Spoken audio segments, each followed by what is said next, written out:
ผัวน้องตายบ่กินแดงเหมือนได้คำแดงแป่งสายคอหอยกูแล้วบ่ถอยน้อนายน้องไทยกันปีเต็มอกน้องก็เต็มใจพี่ว่าอย่างใดใจน้องอย่างนั้นขอมอบใจกายให้นายน้องจันน้องก็หมายมันแต่พี่คนเดียวถ้าน้องเป็นได้อายจะฟันเป็นเกี่ยวน้ำหนึ่งใจเดียววันเกี่ยวหักมันน้องสุดตื่นตันฟังคำพี่ว่าเป็นคลั่งเตื้อบละเก้าช้ำชาเนี่ยเป็นหมอยาบ่ลืมลาคนไทยว่าเป็นเพิ่งน้อยเมียขอเป็นดอกไม้ขอเป็นคนใจติดตามลามตัวน้องเป็นดอกไม้จะเก็บไว้ในสวยเป็นกันน้ำบวยจะไหลตัวน้ำมอน้องเป็นจังสองอหาจังไม้ได้กินกำฮักบ่สมัครกำหวานอยู่กันมานานกลัวน้ำตาลมันซองบ่จูเฮอเขบ่เทลมกว่าจูน้องบ่มหวานนอคมนายต่างนอกสื่อแซดกว่าปลาแรดในใจกับปลองนอกในหมดใสเปลืองแกงกลัวนอนกินแหนงเจ้าแรงพี่ไทยกลัวอูนอกลิ้นกินจีนติดไข่ว่ากันล่ำไปน้อแม่อีปอเป็นก้างเป็นจวงน้อพ่อเมืองนอผู้หานี่หอปอในบอกมามันลำปากคออย่าไปถือสา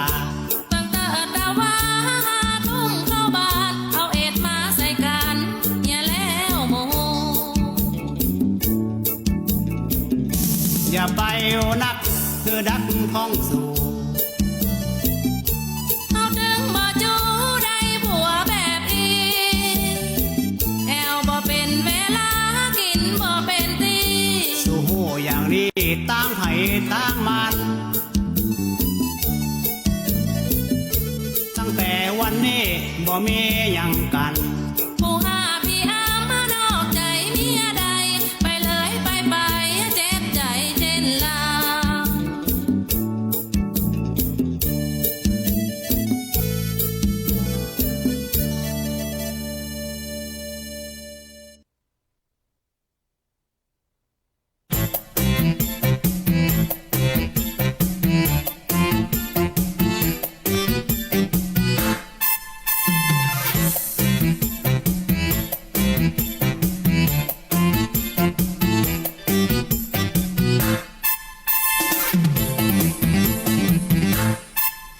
ป้าจึงหึงป้าจึงหึงป้าจึงหักป้าจึงมักป้าจึงหักป้าจึงสอบจะไปหนีจะไปลบจะไปมอบนายลองตอบเพื่อป้าปูนได้อุ่นใจได้ถึงสูงได้ถึงใหญ่ได้ถึงบึกป้าจึงนึกป้าจึงฝันป้าจึงไปได้เป็นเมียของไอ้น้อยสักกำใบอุ้ยป้าจะไว้ตั้งแต่หัวถึงตีนตัวป้าก็ยังเป็นสาวบริสุทธิ์บ่มีขาวมนทินยังสดใสเหมือนกับไข่ในหินป้าโคอินป้าก็เลิกมัวสูงป้าใครเมาป้าใครเมาเอานักป้าใครวักเอาติ่งยุงป้ามันแก่นเอาป้ามันกุ้งใครได้หนุ่มกว่าป้าสัก5 คน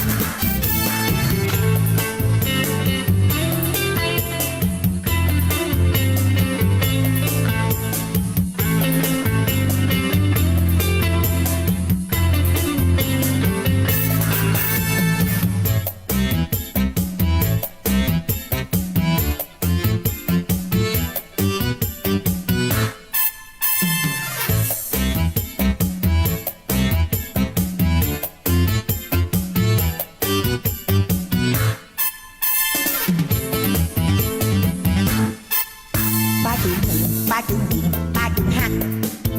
ป้าตึงมักป้าตึงหักป้าตึงสอบจะไปหนีจะไปลบจะไปมอบนายลองตอบเพื่อป้าบูนในอุ่นใจได้ตึงสูงได้ตึงใหญ่ได้ตึงบึกป้าตึงนึกป้าตึงฝันป้าตึงไฟได้เป็นเมียของไอ้น้อยสักกำใบโอ้ยป้าจะไว้ตั้งแต่หัวถึงตีนตัวป้ากำลังเป็นสาวบอดี้สุดบ่มีขาวมนทินงานสดใสเหมือนกับไข่ในหินป้าโคอินป้าก็เลิกมัวสุมป้าไข่เมาป้าไข่เมาเอานักป้าไข่วักป้าไข่วักมาเป็นหนุ่มป้ามันแกนป้ามันแกนป้ามันกลุ่มเฮ้ยใครได้หนุ่มกว่าป้าสัก5 คนใครได้หนุ่มกว่าป้าสัก5 คนใครได้หนุ่มกว่าป้าสัก5 คน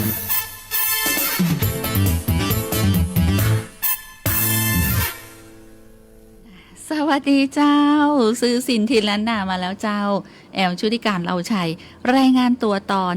บ่าย2 ถึงบ่าย 3เจ้าคนเมืองถ้าบ่อู้กับเมืองแล้วจะร้องไผ่มาอู้เมืองกันเตอเจ้ารักษากรรมกรรมจาภาษาไทยถิ่นล้านนาเฮาไว้เนาะอยู่พร้อมกับเบอร์ในห้องส่ง FM 97 MHz 054 224 556เจ้า054 224 556เนอะอยากฟังเพลงไอ้อย่างที่เป็นบทเพลงกำเมืองเอิ้นมาได้เจ้าแต่เจ้าภัยที่กลัวว่าผ้าบ่ได้แดดแต่ถ้าซักตั้งแต่จะเจ้านี่ประเดี๋ยวนี้เก็บได้ละหอมแดดแล้วนะ แต่ว่าถ้าเกิดสักกำหนึ่งนี่มันแน่ใจนะฝนฟ้าอาจจะตกลงมาได้พอไปตั้งนอกนี่ก็สีจะแจ้งอยู่นะแถวนี้นะเจ้าหมายถึงว่าแถวสถานียังแจ้งอยู่แต่บอกว่าบ้านคุณผู้ฟังนี่เป็นจะได้กันพ่องเนาะเอิ้นมาได้เจ้า0542245556กำเมืองวันนี้เสนอกำว่าแดดแซ่แลอะหมายความว่าจะได้บ้านคุณผู้ฟังฮ้องว่าจะได้เจ้าถ้าแดดแซ่แลแดดแซ่แลกับแดดเดี๋ยวก่อนเด้อแดดมีจะได้พ่อง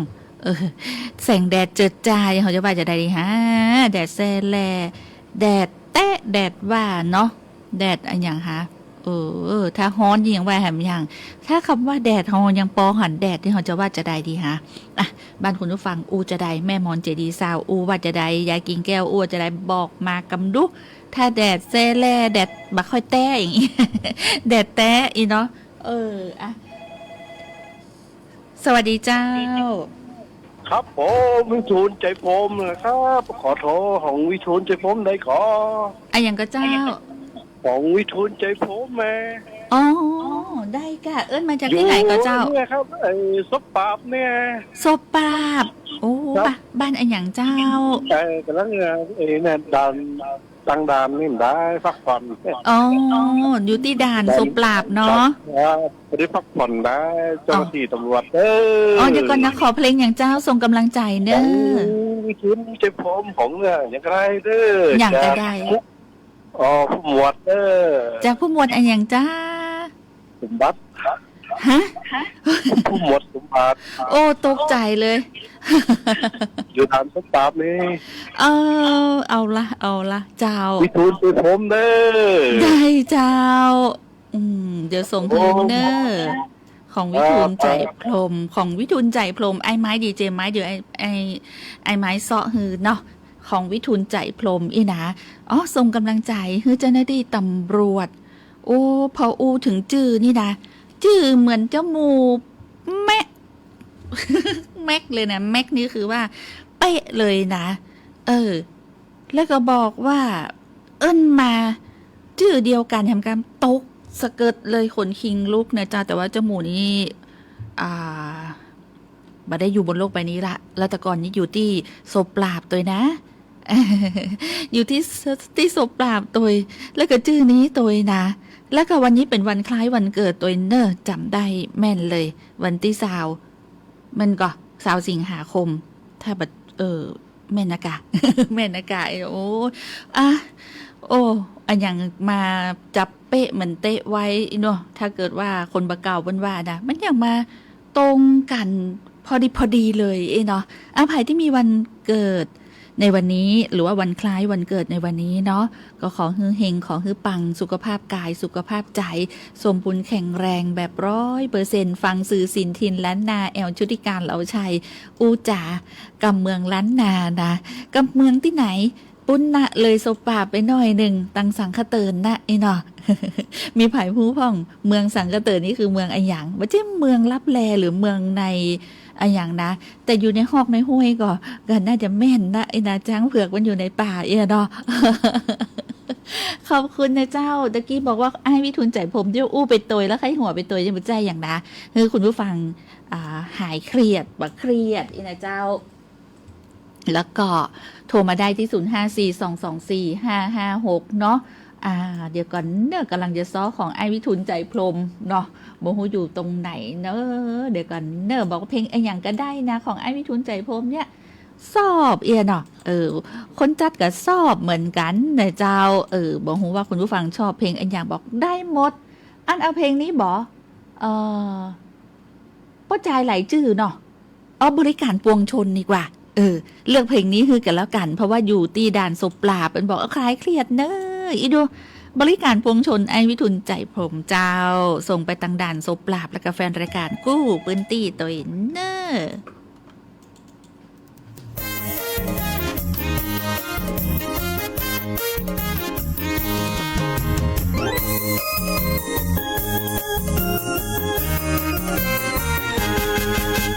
เปิดตำนาน3 บ่อทุกคนนั้นก็จงจำขึ้นใจบริการมวลชนทุกคนทุกแห่งมันมีเอาไว้ฟังแล้วมันเข้าใจฟังแล้วมันเข้าใจสงสัยหลังถามทันที ไปตรวจโรงพยาบาลที่ไหนก็คนนักเศรษฐกิจก็บ่ดีคนเจ็บคนป่วยก็นักเฮาก็เป็นอันหยังก็บ่ฮู้เจ็บต้องสงสัยเครียดลงกระเพาะไปโรงพยาบาลเอกชนดีกว่าคนไข้นักแต่บริการรวดเร็วดีโอ้ยเจ็บต้องโอ้ยเป็นอะไรอย่างมากระเจ้าคุณเจ็บต้องครับโอ้ยผมจะมาตรวจปวดหนักกระเจ้าเจ็บต้องนักขนาดเลยครับเหมือนไส้จะปุดจะขาดช่วยผมหน่อยครับถ้าว่าปวดหนักก็เข้าห้องเลยเจ้าเปลี่ยนผ้าเหี่ยแล้วก็เดี๋ยวนอนลงบนเตียงนะเจ้าโอ้ยปวดครับปวดพยาบาลครับผมจะมาตรวจอันก็เข้าห้องตรวจเลยไปเปลี่ยนผ้านอนรอกันบนเตียงให้เลยไปสวัสดีครับคุณพยาบาลลุงจะมาตรวจครับเข้าห้องเปลี่ยนผ้านอนรอบนเตียงเลยสวัสดีครับคุณหมอชาติชายครับโอ้โหอย่างแก้ผ้าล่ำกล้ามล่ำเก้มนี่มาเดี๋ยวนี้นอนรอกันไม่แถวก็มาเดี๋ยวนี้ก็คุณพยาบาลน่ะครับถ้าผมแก้ผ้านอนรออยู่บนเตียงเนี่ยตายแล้วพยาบาลบอกคือเปลี่ยนผ้าบัดจี้แก้ผ้าเอาละบัดต้องเถียงกันแสดงว่าการสื่อสารผิดแล้วคุณเป็นอย่างมานี่ผมปวดท้องอย่างแหงเลยครับหมอครับ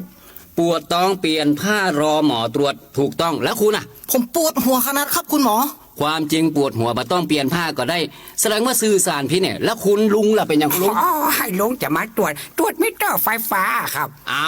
แล้วคุณเข้ามาห้องนี้ยังก็คุณพยาบาลนะครับผม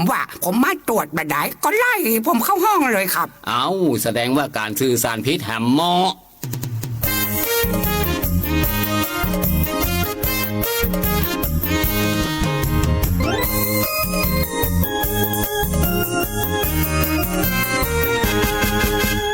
สถานบริการผู้คนพลุกพล่านมากันมากมายฝรั่งญี่ปุ่นจีนไทยทุกคนมาให้เราบริการบางครั้งที่พนักงานบางครั้งที่พนักงานสำเนียงพูดอ่านถิ่นฐานตัวเองน้องๆเอากาแฟคาปูชิโน่ร้อนๆสักแก้วซิได้ค่ะนากาลาโต้พี่ไม่เอานาการาโต้เครื่องดื่มญี่ปุ่นเนี่ยจะเอากาแฟคาปูชิโน่ได้ค่ะนากาลาโต้น้องนี่พูดไม่รู้เรื่องเนี่ยพี่ไม่เอานาการาโต้จะเอาคาปูชิโน่ดูแล้วค่ะนากาลาโต้มันยังไม่เดือดน้ำกำลังต้มมันยังไม่เดือดโอ้โหนากาลาโต้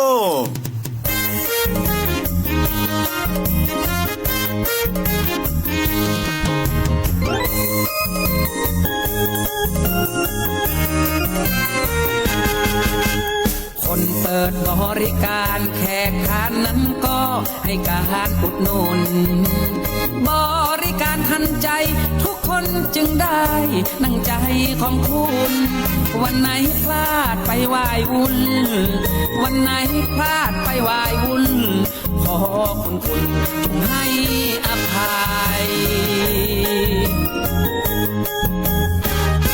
โหไอ้น้อง วันนั้นพี่จะไปหาเด็กมาฟัน แต่โดนเด็กวัยรุ่นไล่ฟันเกือบตาย มาวันเนี้ยพี่เลยจะให้น้องหาเด็กให้พี่ ต้องหน้าประถม หุ่นเพลียวลม ทรงผมมหาลัยเรียนปอตรีมีมือถือ ได้ครับพี่ดีครับผมเหมาะสมครับท่า ไอ้น้อง รู้สึกเราจะคุยกันถูกคอเลือกเกิน เมื่อก่อนตอนแรกที่พี่มาดื่มกาแฟที่ร้านน้อง พี่พูดไม่เพราะกับน้อง พี่ขอโทษด้วยไอ้น้อง ไม่เป็นไรครับพี่ขอลาผีแล้วยอมรับผีดีแล้ว ผมก็ขอโทษพี่เหมือนกันตอนแรกที่พี่มาดื่มกาแฟนะผมถุยน้ำลายใส่แก้วพี่ทุกครั้งอะตั้งแต่นี้ต่อไป ผมจะไม่ถุยน้ำลายใส่แก้วพี่อีกแล้วครับ เจ้าเอ้ยไอ้น้อง จริงเลยเนี่ย นั่นแหละสุภาษิตเขาว่า ให้ทุกข์แก่ท่านทุกข์นั้นถึงตัว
ถ้าเป็นคนเมืองแล้วบ่อู้กับเมืองแล้วจะฮื้อไผมาอู้ ซื่อสินทินล้านนา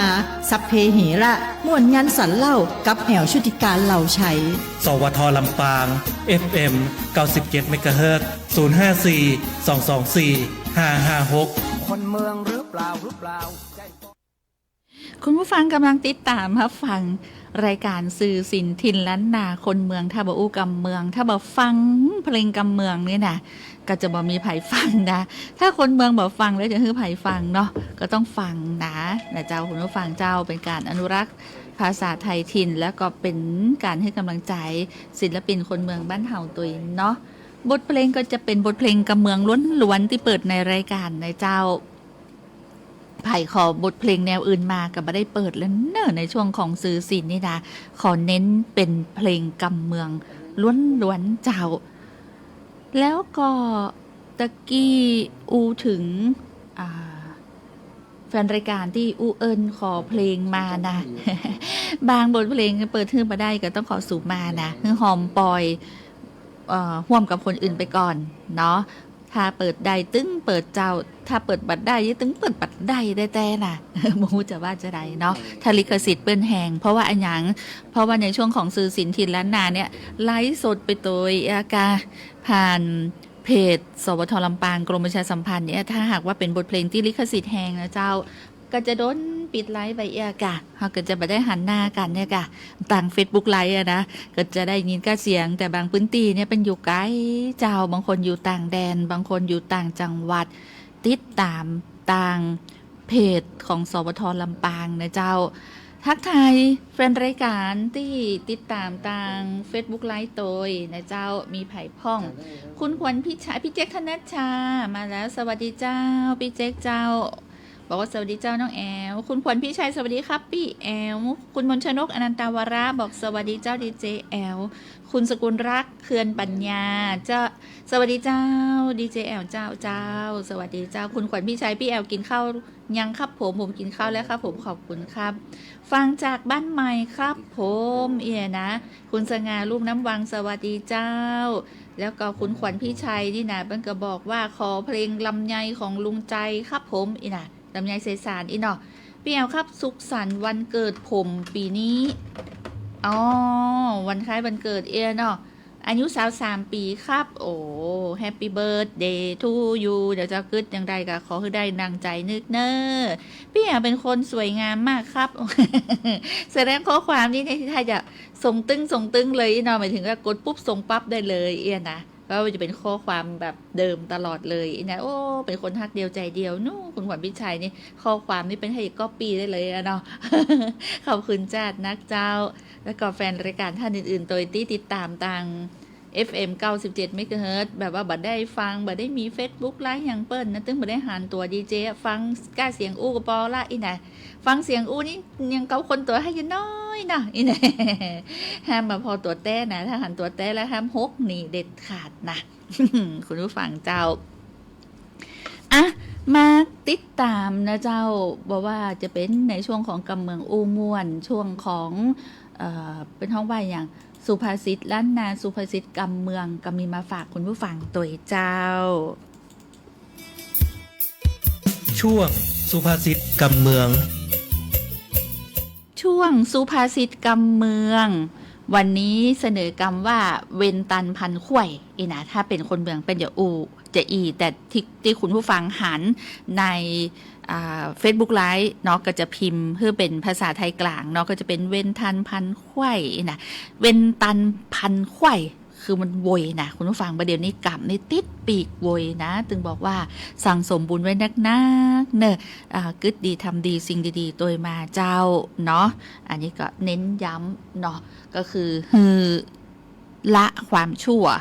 กระทำแต่สิ่งที่ดีก็แล้วกันเนาะสะสมธงเข้าด่วนที่เป็นธงความดีไว้เวลาเฮาหมดลมหายใจจากโลกใบนี้ไปแล้วเนี่ยสิ่งที่จะติดตัวไปได้เนี่ยก็มีธงเข้าด่วนแต่อันนะเจ้าในธงเข้าด่วนมีอันหยังบ่มีอันหยังเลยนอกจากความดีกับความชั่วเราจะเลือกเอาอันหยังใส่ธงเข้าด่วนไปชีวิตหลังความตายน่ากลัว กว่าชีวิตที่เขาอยู่ปัจจุบันบางคนน้อยอกมองใจกึดตุก108 ปันเก่ามันก็ยามเมื่อตัวเก่ามีชีวิตอยู่เขาไปพอคนที่เป็นตุกกว่าเฮานะโอ้เฮานี่ดีกว่า100 เต่าปันเต่าเอียนะบางคนก็จะได้มีกำลังใจเนาะถ้าเป็นภาษาไทยกลางเป็นจะบอกจะได้มีแพชชั่นในการอยู่กันใช้ชีวิตอีนะเจ้าเอาเป็นว่าคือใจชีวิตอยู่บนพื้นฐานของสติอยู่กับปัจจุบันเจ้าชีวิตปัจจุบันเฮาคิดว่าเฮาตุ๊กกะเฮาสบายละกะแต่ชีวิตตีเป็นชีวิตหลังความตายอันนั้นน่ะไผ่ทำกรรมอันอย่างมานักก็จะได้ฮับไปฟังเทศแต่ละเป็นท้องว่าฟังเทศฟังธรรมนะที่กรรมสั่งสอนนะเจ้าในธรรมที่เขียนไว้เนี่ยโอ้ยเป็นถึงตักเอาไว้หมดนะว่าเป็นจะอันจะอีจะอันเฮามากึดพอโอ้เป็นอย่างอีดูมีเต้ามีตั้งแต่ในอย่างก็อดีตการมาแล้วดูเนาะกรรมที่เป็นว่าไว้ในกรรมที่เป็นตายตักเอาไว้ครูบาข่าวปีกาสมัยนั้นนี่นะหรือว่าเป็นกรรมตายอย่างก็พญาอินที่ว่าตายโลกเอาไว้อย่างอีนะไปหน้าเป็นจะได้ถนนหนทางจะมามีคนเตียวอีนะถนนหนทางบ่มีคนเตียวก็แน่นอนเราบ่มีใครเดินบนถนนเนาะปุ้นนั่งเครื่องบินเจ้าชั่วโมงเดียวถึงลำปางกรุงเทพเลยนะชั่วโมง15 นาทีชั่วโมง20 นาทีนี่ถึงกรุงเทพสนามบินดอนเมืองสุวรรณภูมิจีบก็เป็นไปตามกรรมทำนายนะที่เป็นตายโลกเอาไว้เนาะ นะก็เป็นแต้อย่านะคุณผู้ฟังเจ้าเพราะฉะนั้นขอฮืออยู่กับตัวเก่าเนาะมีสติเป็นที่ตั้งจะได้ประโตเป็นเหยื่อมิจฉาชีพนะตำรวจนี่โอ้ยทำงานในยุคปัจจุบันนี่โดยเฉพาะโลกออนไลน์ดิจิทัลเนี่ยนะเจ้าโทษในแต่ละวันโมโหกี่คดีความเนาะอันนี้ก็เป็นกำลังใจกันแล้วกันสำหรับผู้พิทักษ์สันติราษฎร์และก็ผู้ที่อยู่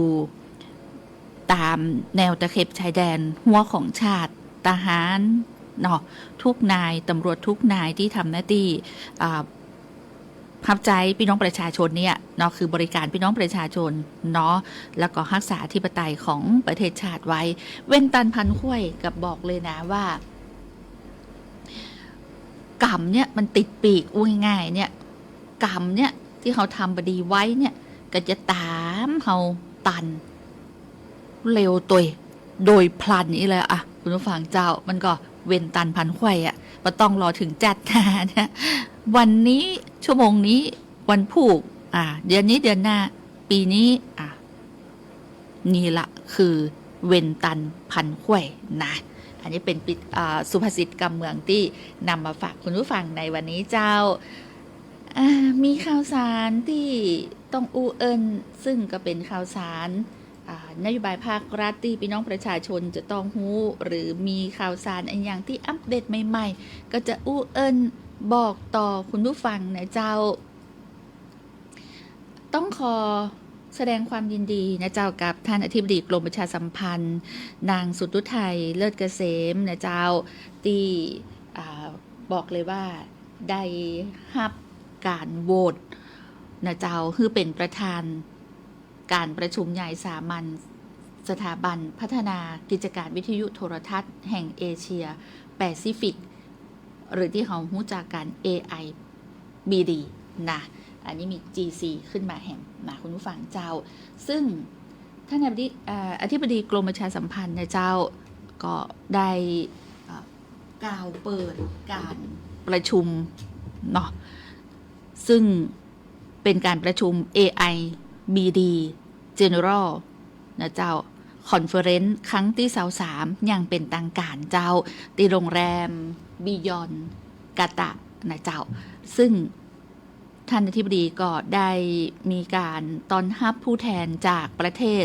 สมาชิก AIBD ที่เดินทางเข้าร่วมงานณจังหวัดภูเก็ตประเทศไทยเฮาเจ้า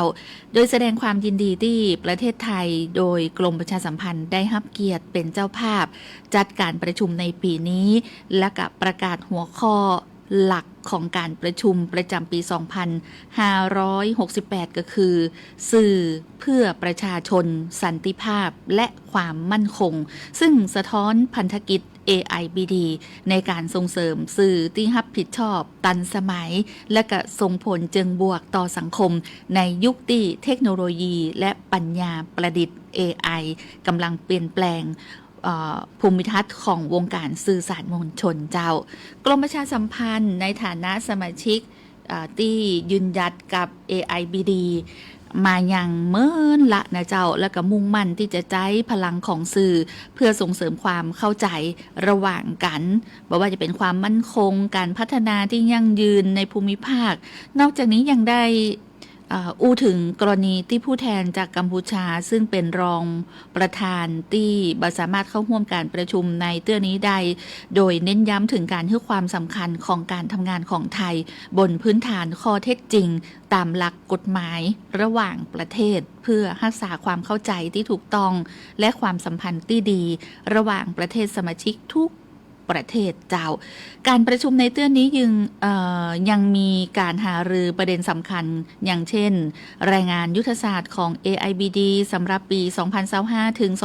2029 จากคณะทำงานรวมถึงทิศทางของเอเชียมีเดียซัมมิต 2026 ซึ่งจะเป็นกลไกสำคัญในการวางแนวทางการพัฒนาสื่อในอนาคตตัวนะเจ้าสื่อสินทินล้านนาสเพเหระสปะเรื่องเล่าสู่กันฟังในช่วงของคนเมืองอูข่าวอยากฟังเพลงอันหยังตะกี้ลุงใจไอ้แซมลำไยใส่สารลำไยบะใส่สารกินไปกับตึงหูนะคุณผู้ฟังมันก็ไผ่มักมาลำไยช่วงนี้ออกนักเนอะนักขนาดเลยละ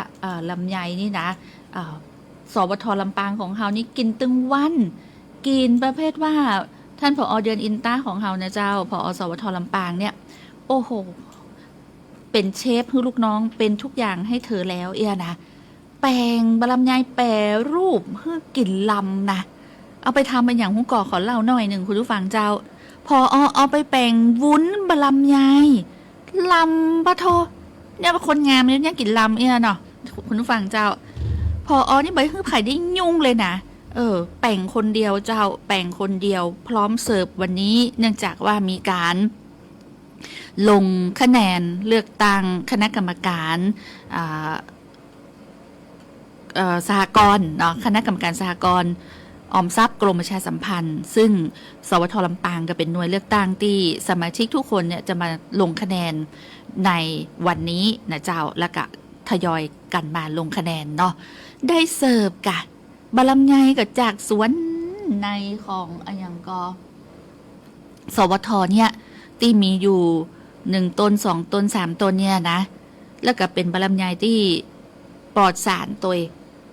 แล้วมันก็เอามาแปรรูปประยุกต์เป็นวุ้นลำไยลำแต้ๆเลยนะกินเพื่อคุณผู้ฟังไปแล้วแต่กินนักมาได้ น้ำตาลจะขึ้นนะเจ้าเป็นดอกเป็นดวงเป็นจันเหมาะขนาดอันเนี้ยหันก็แทนที่ว่าอันอย่างก็ความเสียดายนี่จะล่วงหล่นไปโดยที่น้าวบ่มีไผกินบาตานนี่นะพอเก็บเอามาคว้านเอามาแป่งอันอย่างก็วุ้นบะลำไยกินได้ทั้งสถานีแล้วก็ต้อนรับแขกได้โดยที่มาลงทะเบียนในวันนี้นะต้องขอบคุณวุ้นลำไยจากผอ.เดือนอินต้าผอ.สวทลำปางของเขาที่เป็นจ้างแป่งจ้างแกวนนะเตรียมแม้แต่พิมพ์กับเตรียมลูกบ้านมานะมามีไหนนะเป็นทุกอย่างให้เธอแล้วนะต้องขอบคุณผอ.กับของกินลำนะเจ้าเมืองหรือเปล่า ถ้าเป็นคนเมืองแล้วบ่อู้กับเมืองแล้วจะฮื้อไผมาอู้สื่อสินทินล้านนาสัพเพเหระม่วนงานสรรเล่ากับแหวชุติการเหล่าชัยสวทลำปาง FM 97 เมกะเฮิรตซ์ 054 224 556คนเมืองหรือเปล่าไอเป็นนานฟังเด้อคนไหนใครออกกับคนนั้นออกกับใครเขาว่าปวดเป็นทุกเจ้าก็ได้ถึงเป่าว่าภาษาเป็นเองอย่าไปที่ได้สิออกมาอยู่วัดอยู่ว่าละเป็นเจ้าอาวาสเป็นผู้อยู่วัดถึงบัดใดยังการมี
พอมาอะไรก็ดีหูจ่ายค่าเข้าชานทางค่าอาหารหมูมาล่างจะตายแต่กูลงโอ้โหวูวูโอ้โหมันเท่าขนาดนั้นเลยบอกขนาดนั้นโอ้ยกินแหงกินแหงมากินแหงได้สิชวนหาปิ๊บมาจนปอทองยาการสุดปีตึงมามีเงินทองเหลืออาตามองมองอาปากจอมวอเป็นตู้อยู่วัดมีกะโอนไว้สาพอสิตอกแม่ไทยในตึงมาพอกินเองเต้นลูกหัวใจกูใส่ล้อกินเองเต้นนอนได้สิมาเอาเมีย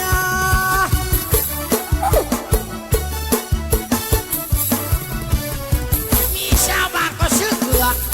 ก็ซื้อพริกข้างหน้าจะมาจิกยังบ่ได้ไปเสียปวดปักเมียมาดุใจครับเมียได้บ่เต้าเสียตึงมาเป็นนิดยามซื้อหวยก็มาถูกลูกช้ำไม่ลายเพราะอีมอมสากายพี่นานมาดุใหญ่ลำบ้านโอ้ขนาดนั้นเลยบอกเป็นก่อใจหัวบนคนสุปฏิบัติใจละเขาว่าดุกมังกะดุกเบื่อปี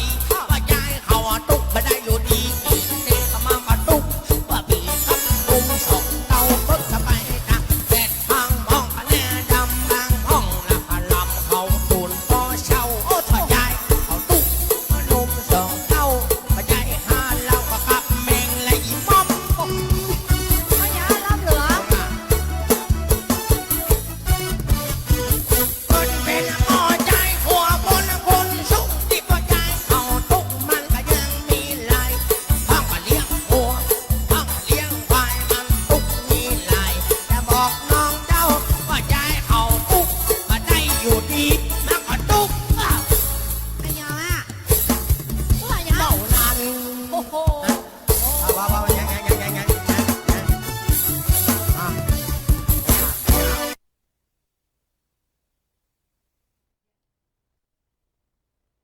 เจ้าคุณผู้ฟังเจ้า ขอเพลงมานะจะตาวันเกิดนี่จะส่งฮือกับคุณขวัญพี่ชัยเนาะที่บอกว่ามีวันคล้ายวันเกิดในวันนี้นะ23 ปีละนะเจ้าก็จะส่งฮืนเด้อสำหรับคนที่มีวันคล้ายวันเกิดในวันนี้ทุกคนเลยไม่ใช่เฉพาะแฟนรายการที่เอิ้นมาบอกนะต่างไลฟ์สดเนอะกูคนเลยที่มีวันคล้ายวันเกิดในวันนี้นะเจ้าขอบคุณจัดนักเลยคุณขวัญวิชัย 23 ปีครับผมนะส่งเพลงจะตาวันเกิดให้เลยเจ้าฟังเพลงจะตาวันเกิดครับไอ้เกิดวันอย่างฟังกันน้องเฮาฟังเนอกันเจ้าเอาฟังเนอกันเจ้าเอา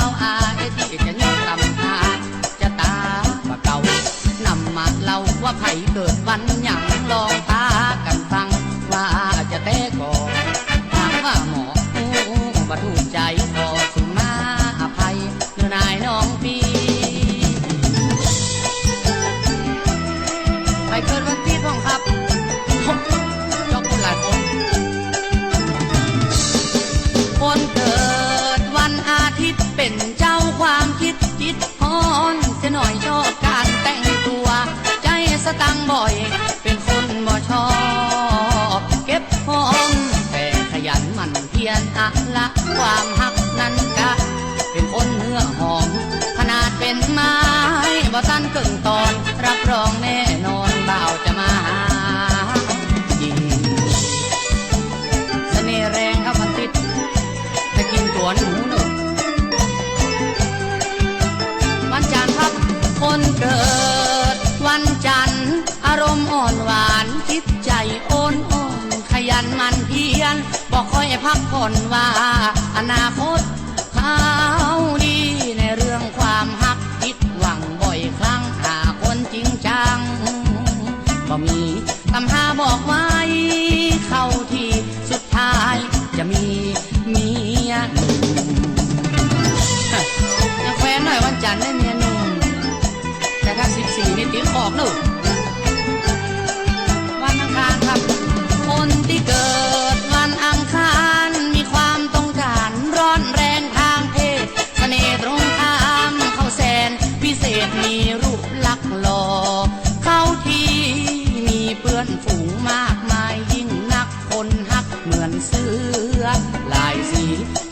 าสุข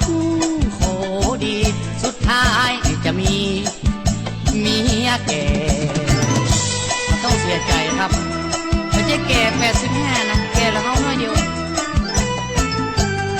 เจ้ามันต่อไปวันพุธคนเกิดวันพุธบ่มีสิ้นสุดกล้าขายตลอดทำมาหากินเอาตัวรอดจิตใจสปอร์ตนักแก่หักเดียวใจเดียวเที่ยงมันชีวิตเขานานตึงบ่หวานแหชีวิตบ่มีปลวนแปลสบายนักแลตำหาเปิ้นบ่ต้องมันกล้ามันขายเนอะจะได้กำไรดีถ้านอนอยู่บ้านก็ไม่ได้โดนส่วนคนที่เกิดวันพฤหัสจะตาแน่ชัดฐานะจะดีพองตึงบาตุกจนเท่าลังกองพี่น้องช่วยเหลือเจือจานทำการเกษตรจะก้าวหน้าแต่ว่าก็แสนสงสารตำหาว่ากลัวเมียพอประมาณบ่ฮู้เหมือนกันว่าจะเตะก่อนสงสัยจะได้เมียรวยพี่นักเลยต้องไปเงียบน้ำคนเกิดวันอย่างพี่หน้าเวทีอย่างครับนะวันหยอวันจันทร์ก็ดอคิวส่วนคนที่เกิดวันศุกร์ชีวิตสนุกเริงรานิสัยใจคอถ้าบ่ค่อยเอาเปรียบคนใดละความหักบ่มีจำกัดขอฮือเน่ชัดบอกที่หัวใจแม่ห้างลูกติดก็บ่เป็นได้วันสุขสบายหาห่วงเวลาบนห้องจะไม่มากวนมันลืมต่อไปวันเสาร์ครับคนเกิดวันเสาร์ชีวิตของเขาบ่เน้นชอบไปตั้งศิลปะแห่นแห่ติดสีตีเป่าเข้าวงหันเหตั้งรำตั้งร้องชอบมีคู่ห้องเป็นขยงส่วนคนที่เขาจะร่วมห่อลงอายุก็คงเลข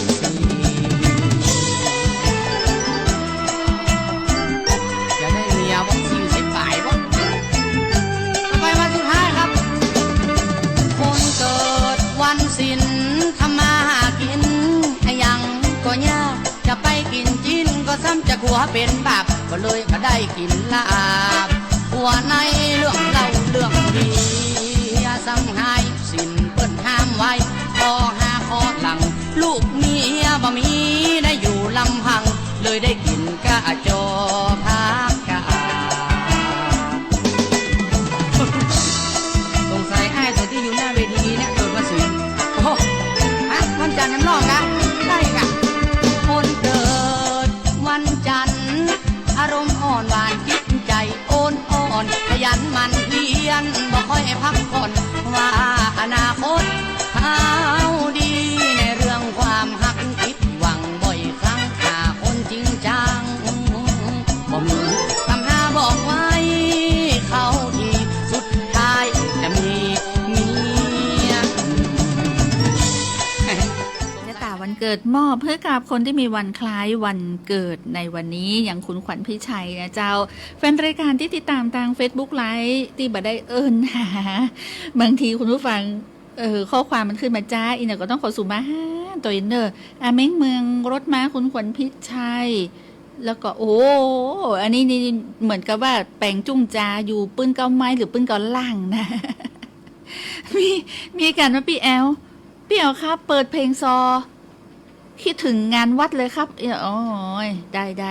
อ่ะว่ากันไปเนาะความสุขเจ้าคุณสง่าลุ่มน้ำวังคุณสุกุลรักเขื่อนปัญญาคุณมนชนกอนันตาวาระขอบคุณเจ๊กนักนะเจ้าพี่เจ๊กธนัชชาขอบคุณ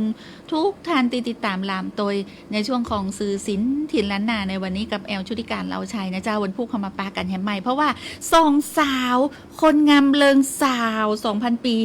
สาวหน้ามวยคนสวยสวทป้าแอลจงจิตทองขาวและป้าระดาการชาติมาแล้วนี่นะนั่งจกมกอยู่หน้านี่